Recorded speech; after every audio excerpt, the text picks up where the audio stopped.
Hi guys, welcome back to our channel. So ఈరోజు recipe వచ్చేసి పప్పు. సో 3 రకాల పప్పులతో పప్పు చేసి చూపిస్తాను. సో ఇలా చేయాలో చూసేద్దాము.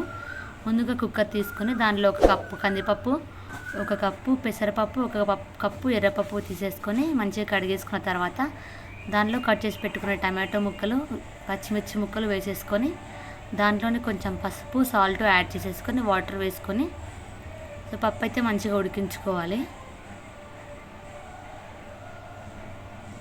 సో దాని తర్వాత మనం పప్పుకి కావాల్సిన విధంగా కొంచెం చింతపండు నానబెట్టేసుకుందాము.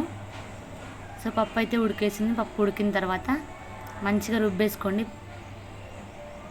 మెత్తగా అయిన పప్పు అయితే మంచిగా ఉడికింది. సో 3 రకాల పప్పులు వేసాం కదా, టేస్ట్ అయితే బాగుంటుంది. సో మీరు ఎప్పుడైనా ట్రై చేసి చూడండి ఇలాగా. సో పప్పు అంతా మంచిగా రుబ్బేసుకున్న తర్వాత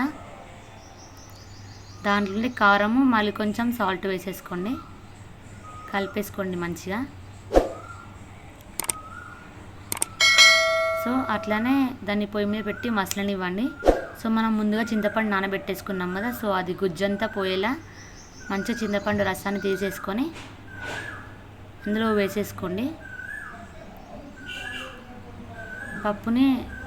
పప్పులో దాంట్లో చింతపండు చారు వేసేసుకొని కలిపేసుకోండి. సో అది అలానే మసలనివ్వండి. సో మనం ఇందులో ఒక పోసు వేసేస్తే ఈజీగా పప్పు అయితే రెడీ అయిపోతుంది చూడండి. సో అది మసులుతుండగా మనం పోపు చేసేద్దాము. ఆయిల్ తీసుకొని జీలకర్ర, ఆవాలు చిటపట్లాడిన తర్వాత కొంచెం శనగపప్పు, మినప్పప్పు, దాంట్లోనే వెల్లుల్లి రెబ్బలు వేసేసుకోండి. అలాగే కొంచెం ఎండుమిర్చి, మనం కట్ చేసి పెట్టుకున్న ఉల్లిపాయ ముక్కలు కొన్ని వేసేసుకొని మంచిగా ఫ్రై చేసుకోండి. సో అవి గోల్డెన్ బ్రౌన్ కలర్ వచ్చిన తర్వాత అందులోనే కరివేపాకు, కొంచెం పసుపు యాడ్ చేసుకోండి. ఉంటే కొత్తిమీర కూడా వేసేసుకోండి దాంట్లోనే.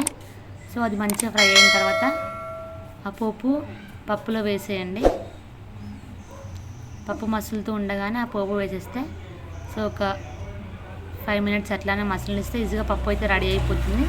సో కొంచెం సాంబార్ పౌడర్ కానీ లేదంటే కొంచెం ధనియా పౌడర్ కానీ జీలకర్ర మెంతుల పొడి అయినా కానీ వేసేసుకుంటే సో టేస్టీగా ఉంటుంది. సో ఉప్పు అయితే సరిపోయేలా చూసుకోండి.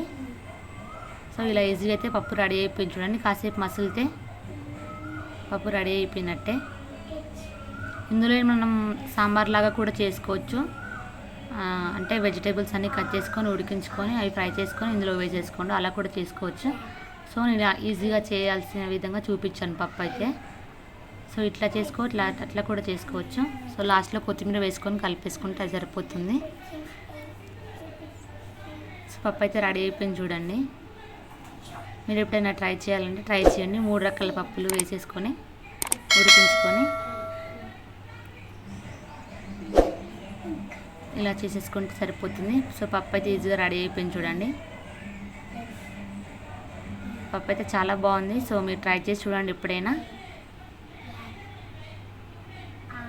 ఇంకా చారు కావాలంటే వాటర్ కూడా యాడ్ చేసేసుకోవచ్చు. నేను కొంచెం వాటర్ చేయలేదు చూడండి. ఇట్లా వడియాలతో ఇంట్లో చేసుకున్న వడియాలతో తినేస్తే ఇంకా సూపర్ ఉంటుంది. సో నేను వీడియో పెట్టాను, వడియాల వీడియో కూడా పెట్టాను. సో మీరు ట్రై చేసి చూడండి.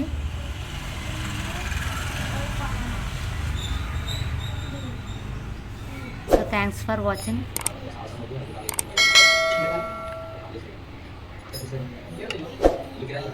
సో మీకు ఏమైనా రెసిపీస్ కావాలంటే కూడా నన్ను అడగొచ్చు, నేను వీడియో చేసి పెట్టేస్తాను.